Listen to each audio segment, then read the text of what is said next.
함께 우리가 예배하는 우리 이 자리가 중앙성서교회인 거 아십니까? 교회의 이름은 각자 굉장히 다양하지 않습니까? 우리가 다니는 교회, 왜 수많은 이름 중에 성서교회라는 이름을 가졌을까 생각해 보신 적 있습니까? 나는 우리가 성서교회 다니고 있다는 것이 얼마나 큰 축복인지 알 수 없습니다. 그런데 그것을 알지 못하면 우리가 그 가치를 잘 깨닫지 못하는 것이죠. 우리 교회는 1956년도에 삼청교회라는 이름으로 세워졌습니다. 삼청동에서 처음에 이렇게 세워짐으로써 삼청교회라는 이름을 가지고 있었는데, 서대문으로 이주를 하면서 우리가 성서교회라는 이름을 갖게 되었습니다. 그때 옮기면서 이제 여러 상황들이 있었지만 우리 교회가 가야 할 방향성을 그때 보았다고 생각합니다. 그래서 우리 교회는 하나님의 말씀을 중심으로 세워져 가는 교회여야 하고, 또 이 땅에 하나님의 말씀의 빛을 비추는 교회로 세워나가야 한다는 그런 마음을 가지고 있었기 때문에 성서교회라는 이름으로 교회가 이렇게 시작되어진 것입니다. 그리고 69년도에 지금 이 자리에서 이제 중앙성서교회라는 이름으로 그때 이제 이름이 바뀌어지게 되었는데, 그때 중앙이라는 이름을 붙인 것도 놀라운 그 하나님의 섭리와 계획이 있었다고 생각합니다. 왜냐하면 우리가 하나님의 말씀으로 이 한반도 복음화를 위해서 50년 계획을 세우고 천국운동을 시작했거든요. 그래서 우리가 하나님의 말씀을 가지고 여기까지 하나님의 말씀을 선포하고 또 지키며 나오는 교회가 바로 우리 교회인 것입니다. 세상에 수많은 교회가 있지만 하나님께서 나를 이렇게 성서교회로 불러주신 것, 하나님의 놀라운 계획과 섭리가 있다는 것입니다. 저와 여러분들이 이 성서 공동체로서 하나님의 말씀을 붙들고 살아갈 때 우리는 우리의 삶이 하나님의 나라가 될 것이고, 하나님의 나라가 우리의 삶을 통해서 이 땅 가운데 선포되게 되어질 것입니다. 그래서 우리 지금까지 70여 년을 지켜오신 성도님들도 계시고, 또 그 후손들도 계시고, 또 새로운 우리 가족들도 있습니다.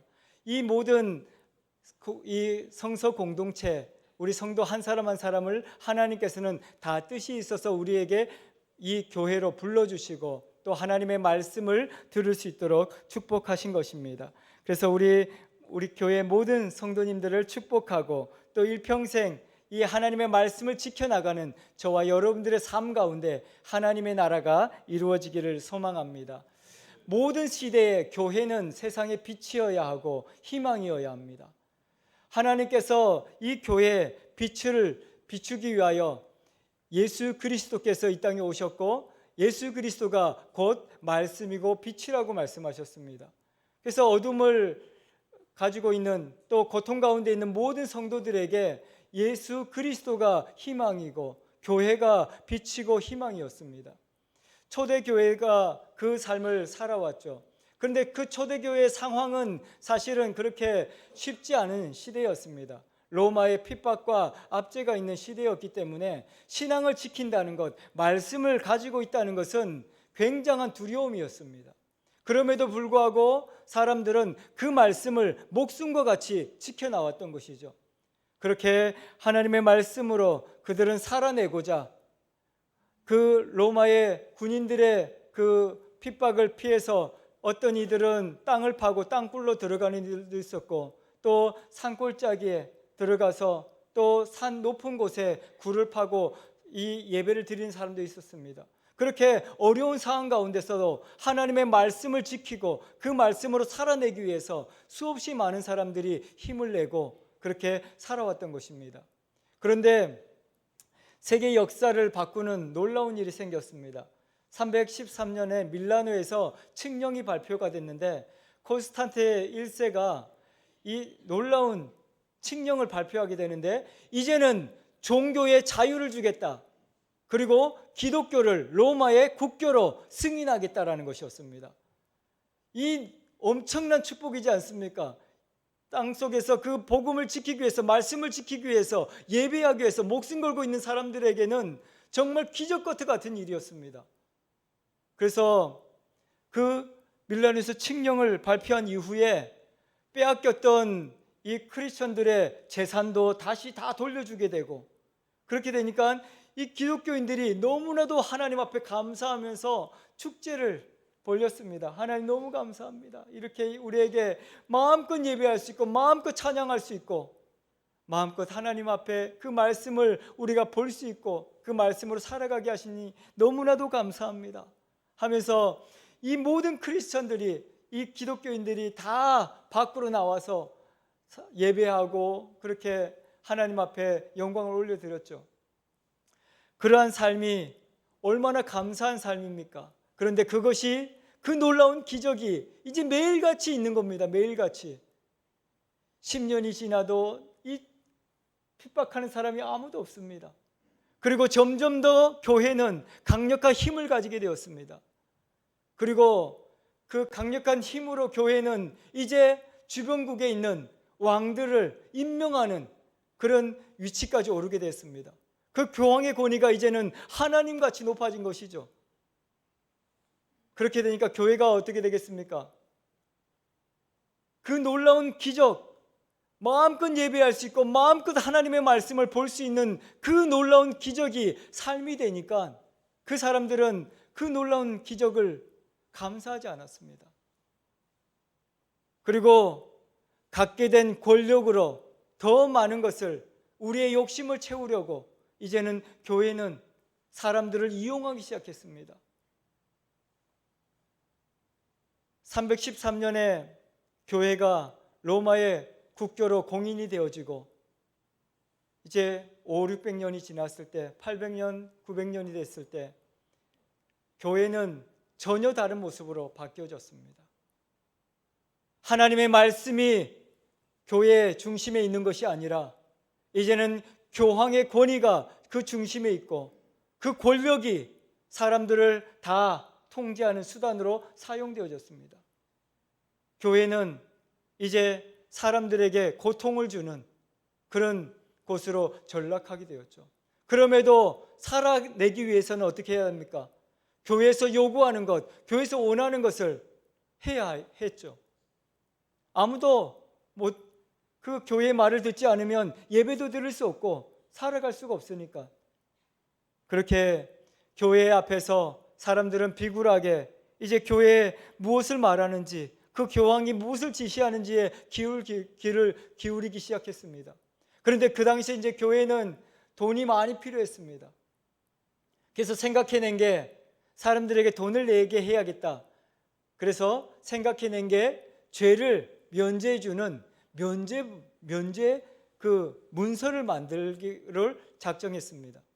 그래서 사람들에게 이야기하죠. 여러분들 죄로 인해서 어려움이 있습니까? 죄로 인해서 고통을 당하고 있습니까? 이제는 누구든지 돈을 가지고 오십시오. 그 죄의 무게만큼 돈을 가지고 온다면 여러분들의 죄를 용서해 주겠습니다. 교회가 그렇게 이야기했습니다. 그래서 사람들은 돈을 모으기 시작했죠. 왜냐하면 돈만 있으면 죄의 사함도 받고, 특히 부모님이 돌아가셨는데 정말 구원받지 못한 것 같습니다. 얼마나 안타깝습니까? 그런데 부모님이 혹시 지옥에 떨어질까 봐 걱정이 되십니까? 돈을 가지고 오십시오. 그러면 그 부모님도 지옥에서 천국으로 올려드리겠습니다. 그러니까 부모님을 생각했던 자식들의 마음 어때요? 전 재산을 팔아서라도 우리 부모님 천국 가야겠다, 그렇게 생각하는 거죠. 그래서 당시에 모든 사람들이 다 돈을 가지고 교회로 달려갔습니다. 그래서 교회는 그 권력을 가지고 이제 세상 사람들을 돈으로 이용하기 시작한 것이었죠. 요즘 사람들이 돈이면 다 된다라고 이야기합니다. 그런데 실제로는 지금도 돈으로 가능한 것이 많다고 하지만 지금 사람들에게 구원을 줄 수는 없습니다. 그리고 돈을 가지고 오면 죄를 용서해 주겠다는 교회도 없죠. 근데 당시 중세 교회는 지금보다 더 심각한 것이죠. 돈이면 정말 뭐든지 가능한 시대가 중세 시대였습니다. 그래서 나쁜 방법, 좋은 방법 그런 거 필요 없습니다. 돈만 있으면 됩니다. 그래서 약한 사람들은 더 착취하고 그래서 더 돈을 많이 갈취해서 그것을 가지고 가기만 하면 내가 마음껏 권력을 가질 수도 있고 또 마음 편하게 이 구원의 축복을 누렸다는 그 종이 한 장으로 이제 마음 편하게 살아갈 수 있는 겁니다. 그렇게 시대가 되다 보니까 어떻게 되겠습니까? 사회 질서가 무너지기 시작하고 약한 사람들, 가난한 사람들은 더 핍박을 당하게 되고 더 고통을 당하게 되죠. 더군다나 이제는 성직이라는 이 권력을 가지게 되니까 성직자들이 너무나도 대단해 보이죠. 성직을 이제 돈을 주고 사게 되는 겁니다. 엄청난 돈을 가지고 오면 너 그래, 너 이제 지금부터 너는 목사다. 그렇게 되는 것이죠. 사제가 되는 것이고 그렇게 성직을 돈으로 사고 팔고 그런 시대가 되었습니다. 그래서 우리는 중세 시대를 흑암의 시대라고 부릅니다. 어둠의 시대. 빛을 볼 수 없는, 교회가 빛을 잃어버린 그러한 시대였다는 것이죠. 이 놀라운 축복을 경험한 교회가 그 권력을 가지게 되고 세상의 모든 것들을 누리게 되었을 때 교회는 타락하기 시작했습니다. 그리고 성직자들 또한 타락하게 되었죠. 당시에 일반 성도들은 하나님의 말씀을 볼 수가 없었습니다. 라틴어로 된 성경을 읽을 수도 없었고 또 당시에는 문맹인이 너무나 많았습니다. 자기 언어도 알지 못하는 사람들이 많았기 때문에 그래서 성경을 볼 수가 없습니다. 성경을 볼 수 있는 사람들은 사제들이나 교황 그런 사람들이죠. 성직자들이죠. 근데 성직자들은 교회가 이렇게 되어가고 있는 모습을 잘못된 것을 알았을까요? 알고 있었죠. 왜냐하면 말씀이 아니었기 때문에. 하지만 성직자들이 그 누구도 교황 앞에 가서 이것은 잘못됐다고 말을 하지 못했습니다. 왜냐하면 교황의 권위 앞에 도전하는 것은 곧 자기의 죽음을 이야기하는 것이기 때문입니다. 아무도 이야기하지 못했죠. 그런데 젊은 루터라는 사제가 성직자가 되고 이 교회의 모습을 보니까 너무 마음이 아픈 겁니다. 이 루터는 하나님 앞에서 늘 본인이 죄인이라고 생각했거든요. 그런데 세상에나 돈만 가지고 오면 그 죄를 용서받을 수 있다고 그렇게 이야기하는 거 보니까 너무나도 황당하지 않습니까? 너무나도 잘못된 것입니다. 그리고 이 교회가 권력을 가지고 돈만 가지고 오면 성직도 팔고 또 왕의 권위도 주고 그래서 돈 많은 사람은 돈만 가지고 오면 왕도 될 수 있고 성직자도 될 수 있고 무엇이든지 가능한 거죠. 그렇게 되다 보니까 이 루터는 가슴을 치면서 통곡을 합니다. 너무나도 마음이 아픈 거죠. 이 루터라는 영화를 보면 루터에 대해서 이렇게 이야기하는데 루터는 굉장히 하나님 앞에서 이 두려움에 휩싸였던 사람으로 보여집니다.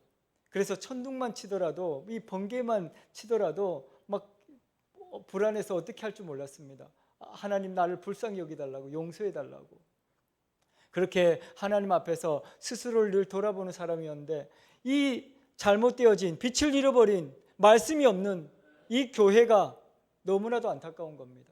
그래서 이 루터가 95개의 질문을 지금으로 말하면 대학교 정문에다가 붙입니다. 그래서 우리는 그것을 95개조 반박문이라고 부르죠. 이 교회가 잘못되어지고 이 시대가 지금 빛을 잃어버린 이 교회가 옳습니까? 라는 질문입니다. 교황에게 또 이 사제들에게 질문을 던지는 것이죠. 과연 돈으로 죄의 사함을 받을 수 있습니까?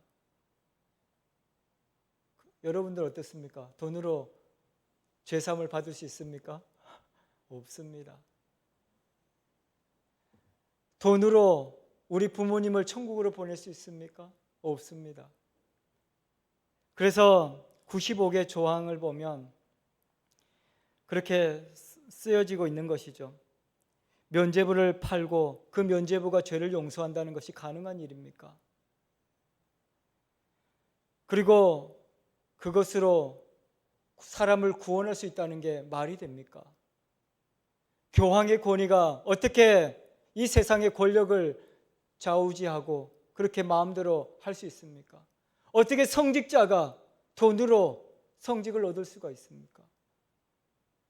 이 잘못된 것이 너무나도 많이 있는 이 모습을 보면서 95개의 질문을 던집니다. 사람들은 보통 이 종교개혁이 무슨 데모를 하고 막 그렇게 한 거라고 착각하기 쉬운데 그렇지 않습니다. 이 루터라는 사람은 자신이 목숨 걸고 사실은 그 질문지를 붙인 겁니다. 그 질문을 붙였을 때 사제들이 어떻게 반응했을까요? 아, 잘못했구나. 그렇게 하면 좋았을 텐데 교황은 그렇게 생각하지 않았습니다. 이런 버릇없는 사제를 봤나 하면서 그를 잡아오라고 이야기하죠. 그가 잡혀가지고 이제 죽게 되죠. 이 성직을 파직당하게 되고 그걸 죽이려고 합니다. 그래서 이 루터는 이제 다른 사람들의 도움을 받아서 도망치게 되죠. 하지만 이 루터가 던졌던 95개의 교회를 향한 질문들은 많은 사제들에게 도전을 줬습니다. 잘못된 것을 보고도 침묵하고 있던 그 시대에 많은 사람들에게 다시 하나님의 말씀을 보게 했고 또 하나님의 은혜가 무엇인지를 생각하게 했던 것이죠. 그 당시에 우리가 학교에서 옛날에 배웠을지 모르겠는데 르네상스라고 배우지 않았습니까? 그 당시에 르네상스에서 가장 인류를 놀랍게 발전시킨 것이 인쇄술입니다. 인쇄술. 당시에는 하나님의 말씀을 볼 수 없었고 그리고 그 말씀을 읽을 수도 없었습니다. 그런데 그 르네상스라는 그 문화혁명을 통해서 인쇄술이 하나님의 말씀을 번역하기 시작했고 인쇄하기 시작했습니다. 그래서 하나님의 말씀이 사람들에게 전해지기 시작한 것이죠. 그렇게 되니까 어떻게 되겠습니까? 교회가 잘못됐다는 것을 알게 되었고 많은 사람들이 이제 이렇게 살아서는 안 된다. 하나님께로 다시 돌아가야 한다. 원래 교회 모양을 회복해야 한다. 그래서 교회가 5가지, 개혁교회가 지금도 외치고 있는 5가지 표어가 있습니다. 혹시 아십니까? 오직 성경, 오직 예수 그리스도, 오직 믿음, 오직 은혜, 오직 하나님께 영광. 이 5가지로 우리는 다시 하나님께로 돌아가야 합니다. 말씀을 가지고 말씀으로 돌아가야 합니다. 세상에 돈이, 권력이 지금 모든 것을 다 차지하고 있는 것처럼 보이지만 결국 그 모든 것들은 다 사라지게 될 것입니다. 하나님께서 다시 교회에게 새로운 희망을 주셨습니다. 다시 우리는 그 돈이 아니라 권력이 아니라 하나님께로 돌아가야 합니다. 그래서 사람들을 외치기 시작했습니다. 오직 성경, 하나님의 말씀으로 돌아가야 합니다. 그래서 우리 교회가 성서교회인 것입니다. 세상의 어떤 권력과 세상의 어떤 정치와 타협하지 않고 오직 하나님의 말씀으로 여기까지 살아온 것입니다. 얼마나 많은 어려움들이 있었습니까? 우리 교회도 역사를 보면 사람들이 그렇게 수없이 많이 이야기했습니다. 우리도 다른 교회처럼 교단에 편입해서 교단에서 이렇게 편하게 그렇게 그냥 두루뭉술하게 살아가면 되지 않습니까? 그런데 뭐 이렇게 뭐 성서교회를 지킨다고 뭐 복음을 전한다고 왜 그렇게 고생하냐고 사람들 그렇게 우리 교회에도 이야기하지 않습니까? 심지어는 그렇게 하나님의 말씀으로 살아가려고 하는데 우리를 비난하는 사람들도 있습니다. 하지만 우리 교회는 하나님의 말씀으로 하나님께서 세우신 교회의 원래 모습을 지켜나가고자 하는 것이고 그것을 통해서 이 땅의 생명의 복음 예수 그리스도가 증거되어지므로 고통 가운데 있는 이 많은 사람들이 하나님께로 돌아오게 하자는 것이고 그 백성들이 하나님의 나라를 누리게 하자는 것이 우리 교회의 사명이기도 하고 저와 여러분들을 우리 교회로 불러주신 하나님의 섭리이기도 한 것입니다. 그래서 여러분들이 우리 교회에 이렇게 성도라는 것에 자부심을 느끼십시오. 저와 여러분들에게 하나님께서는 말씀을 주셨고, 그 말씀이 시대가 어떻게 변한다 할지라도 우리는 그 말씀을 지키고 그 말씀으로 살아낼 것입니다. 결국 그 말씀을 통해서 이 땅의 모든 부정부패가 사라지게 될 것이고, 모든 악한 것들이 다 하나님의 심판대 앞에 서게 될 것입니다. 오늘 히브리서 선지자는, 히브리서 저자는 그렇게 이야기하고 있는 것입니다. 4장을 시작하면서 이스라엘의 역사, 히브리인들을 이야기하고 있습니다. 그들은 하나님의 말씀을 들었고 430년 동안 애굽에서 종살이하다가, 그 종살이하던 그 사람들이 이제 부르짖음을 하나님께서 들으시고 어떻게 되었습니까? 그 이집트에서 해방되지 않습니까? 마치 로마에서 기독교를 공인한 것처럼 이제 신앙의 자유를 얻어서 이집트에서 탈출해가지고 이제 하나님께서 약속하신 젖과 꿀이 흐르는 가나안 땅이라는 곳을 향해서 가게 되었습니다. 이집트에서 탈출하면서 사람들은 이제 모든 것이 다 끝났다, 하나님의 이 놀라운 기적을 통해서 우리는 이제 살게 되었다.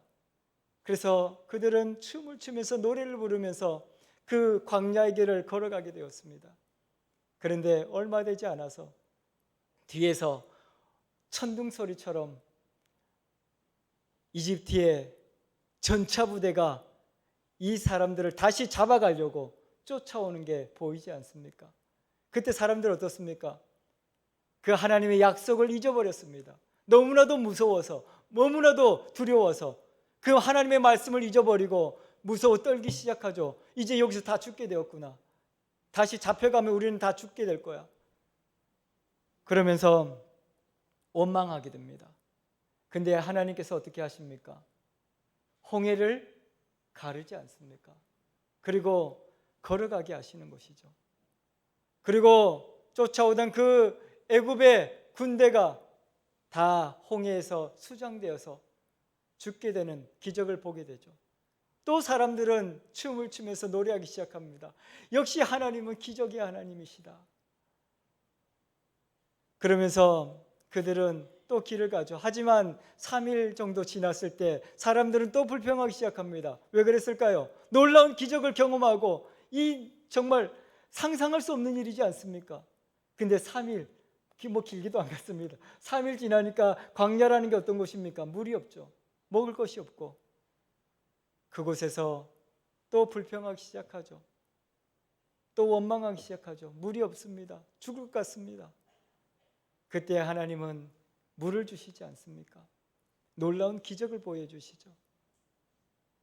그리고 더 가서 이제 먹을 것이 없어서 우리 다 굶어 죽겠습니다 했을 때 정말 놀라운 기적을 보지 않습니까? 하늘에서 비처럼 만나라는 것이 쏟아지고 땅에 가득하게 되었다라고 이야기합니다. 누구든지 먹고 싶은 대로 가져가서 먹으라고 이야기하죠. 이렇게 놀라운 역사를 경험한 이스라엘 백성들이, 지금 히브리서 기자는 그들이 그 약속의 땅 가나안을 들어가지 못했습니다라고 이야기하고 있는 겁니다. 놀라운 기적을 수없이 경험했고 놀라운 역사를 보았던 이 사람들이 그 가나안 약속의 땅, 지금으로 말하면 천국에 들어가지 못했다는 것을 히브리서 기자는 지금 우리에게 고발하고 있는 겁니다. 그들이 그렇게 놀라운 기적을 보았고 그렇게 놀라운 역사들을 경험했는데 그들은 왜 가나안 땅에 들어가지 못했습니까? 그들에게 말씀이 없었고 그 말씀을 붙들고 믿음으로 나아가지 못했기 때문에 그들은 광야에서 다 죽게 되었다라고 고발하고 있는 겁니다. 오늘 저와 여러분들의 삶 가운데 오늘 또 하나님은 놀라운 기적을 베푸시고 놀라운 역사를 보여주십니다. 병든 자가 기도하면 병을 낫게 하시기도 하고 놀라운 역사를 보게 하십니다. 그런데 그 기적이 우리를 천국까지 가게 하지는 않는다는 것입니다. 그래서 우리는 하나님의 말씀이 필요한 것입니다. 우리가 교회 신앙생활 하시는 분도 그런 분들 계십니다. 삶은 자기 마음대로면서 나는 이런 것들을 경험했다고, 방언도 하고 또 신비한 은사도 경험하고 놀라운 역사를 경험했다고, 기적을 체험했다고, 또 내 병든 몸을 하나님께서 고쳐주셨다고, 그런데 지금 여러분들의 삶은 어떻습니까? 그 기적을 경험하고 그 놀라운 역사를 보았던 여러분들의 삶, 지금의 현재 우리의 모습은 어떻습니까? 엄청난 기적을 경험하고 살아도 그것이 우리를 천국으로 인도하지는 않는다는 것입니다.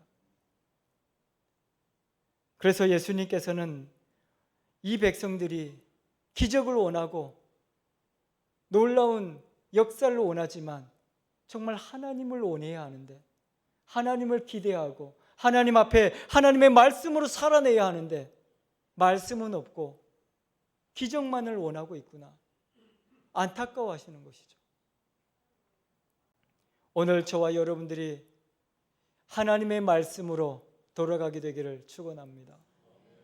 지금까지 돈을 주세요, 먹을 것을 주세요, 기적을 베풀어 주세요, 병 고쳐 주세요 기도했던 그런 우리의 삶이 아니라, 그런 것들을 자랑하고 그런 것들로 살아왔던 우리의 모습이 아니라 이제는 우리가 하나님의 말씀으로 돌아가야 합니다.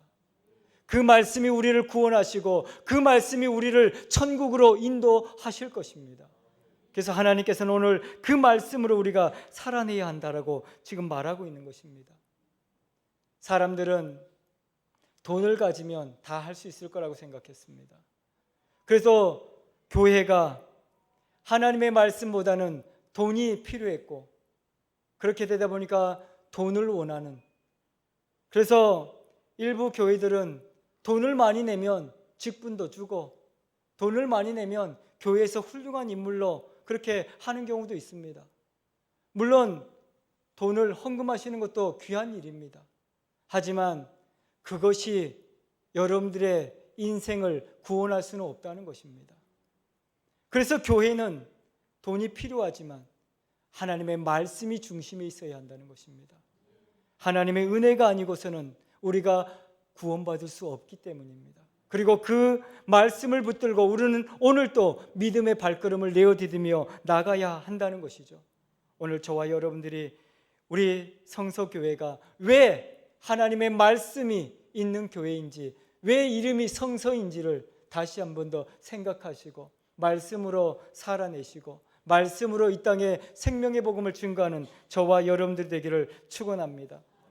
그래서 이 히브리서 4장 12절에 이 말씀이 무엇인가 이야기하고 있는 것입니다. 이 하나님의 말씀은 살아있고 활력이 있다, 그렇게 이야기하고 있는 것입니다. 살아있다는 게 무엇을 의미합니까?